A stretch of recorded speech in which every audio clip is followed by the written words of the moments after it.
With Ronald Acuna Jr.'s second ACL injury looking a little bit worse than originally anticipated, it seems like the Braves will need some help in the outfield for the 2025 season.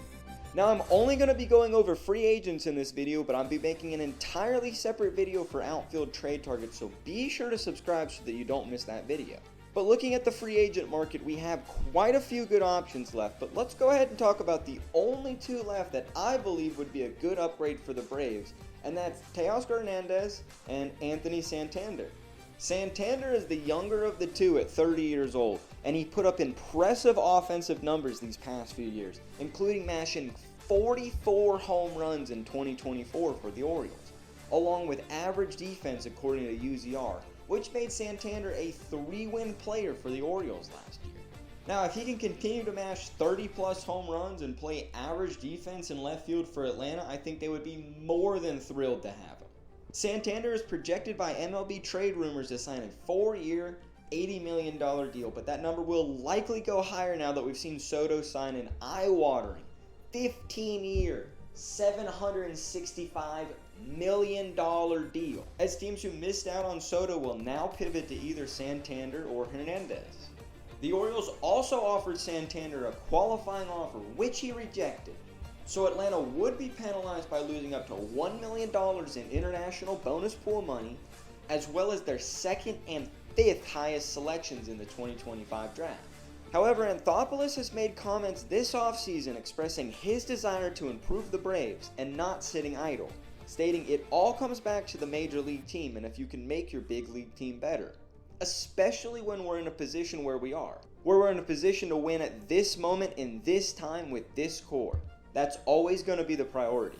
But Anthopoulos also knows how hard those penalties can be for a team that builds around prospects like the Braves, stating, I think the big thing for that is if you are losing draft picks.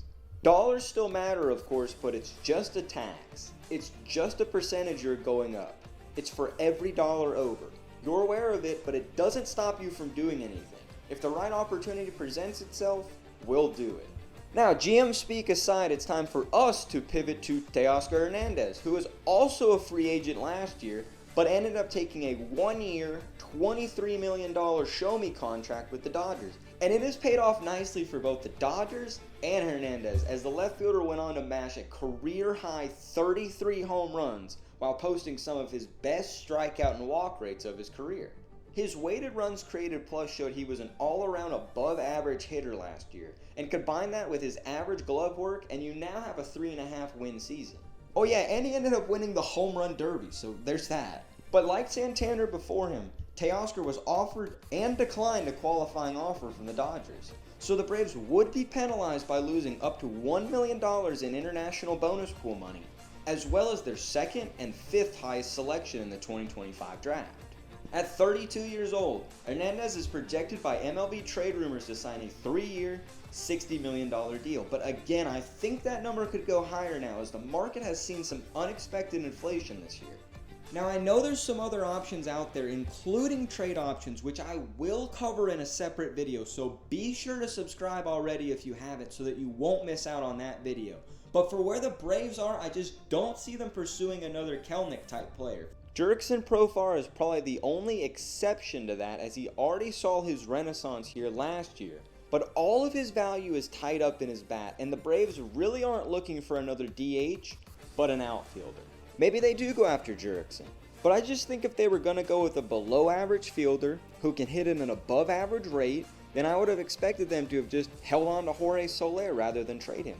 But I will admit Soler's defense is essentially non-playable in the outfield anymore, and Jurickson had a much better 2024 than Soler.